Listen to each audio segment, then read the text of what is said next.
Thank you so much for coming today. I appreciate your attendance here in this class. We've been working on this idea of physical literacy and what that means and how we move. And I thought that it would be an interesting moment for us to practice something that maybe none of you have done before, but has those elements of physical literacy that we've been talking about in the last couple of weeks, about how movement changes depending on the task that we have to achieve with our bodies. Is everybody clear about that? Great. So, how many of you know about fencing, the sport of fencing? So some of you do, that's fantastic. And at this point, as a strategy, I want to, see, now I'm talking about the thing. At this point, I might then say, here's my strategy for this. Okay, here's what do you know? This is the KWL, right? What do you know about what we're about to do? What do you know? You know, okay, so now we're sharing the knowledge so that everybody has something that they can know, right? KWL, there's one of my strategies. Okay, so if you were, say, in a sword fight, would there be things that you might want to know in order to not die? Tell your best friend. At this moment, I would use a think, pair, share for those students to talk about what possibly they would want to know about this physical literacy in order not to die.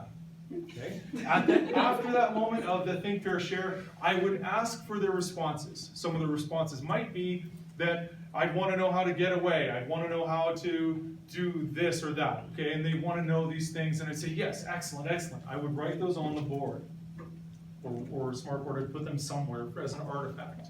Okay? So very good, very good. Okay, so there are two terms that I need us to be able to understand in this, actually three terms. Okay, I'm making this up on the fly. So that's cool. There are four terms that I need us to understand in order for you to be successful about moving, using your physical literacy in a sword fight that you could die. Yeah, I don't want you to die. So here they are up front. Okay, we got forward, backward, flesh, and lunge. Okay, so let's go through those again. So forward, backward, flesh, and lunge. So let's talk about forward and backward. I'm pretty sure that those are words that you would understand. I think could you demonstrate forward for us? You don't have to. Right. Moving forward, yes. Now could you demonstrate backwards for us? Backwards, very good. And so how would we use those terms if I was explaining that to you and said forward or backward? You notice that we have word in that, right? We have forward and backward.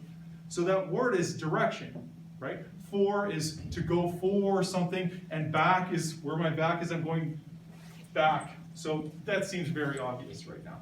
If I'm in an ELL classroom, that may or may not be obvious about forward and backward, or the relationship between those two. Does that make sense? Looking for suffixes, prefixes. This is a strategy I'm using as a language literacy teaching moment inside physical literacy. Yes? Okay. So we have forward and backward. So we know that. And I'm going to show you how to do that in a second. What that is going to look like. Because you want to be as stable as you can. So, flesh and lunge. Flesh. Does anybody speak French? You speak French. Excellent. Okay, so right, checking for background knowledge. This is another strategy I'm using. I'm checking for what they know already, how I can build a coat hanger for them. To say, okay, where's the coat hanger? Because I'm going to hang something new on that coat hanger. If I'm just giving them stuff, right, to say, here are the words, backward, forward, flesh, lunge. Okay, let me show you, right, and then do it. Then I'm not building any coat hangers for them to be able to hang this information on. I'm just throwing t-shirts at them. I'm just throwing here, and they're like, oh, I've got all this stuff, I don't know how to organize it. Give them the coat hanger. So this is flesh. What does flesh mean in French? You know this one? It's okay if you don't. It means arrow. Oh yeah. Right? You knew that. The accent. Right, yeah. I know, my French is so terrible. So flesh is arrow. So it means arrow. And so this idea of flesh and arrow is the same thing that's going to happen with your body.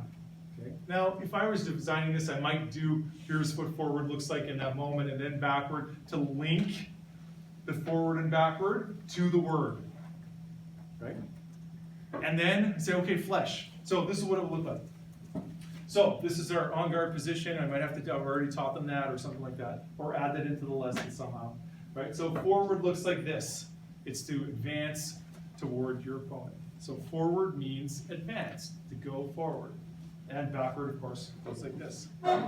Flesh is like this. So I'm like, my body's like an arrow, okay? And then I would go on and move on to lunge.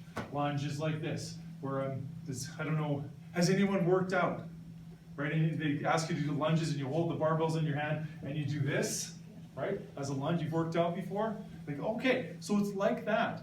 Building connections, looking at their world. I'm thinking about their world and then figuring out parts of their world and say, hey, look, I can show you something like this. Does this make sense? Right? So the lunge is like that, but it's going to be in this way. Here's the physical literacy. And then, so I'm showing them all this as an introduction. They haven't even done it yet. Right? And then I would say, okay, this is what we're going to do now. And then get them active.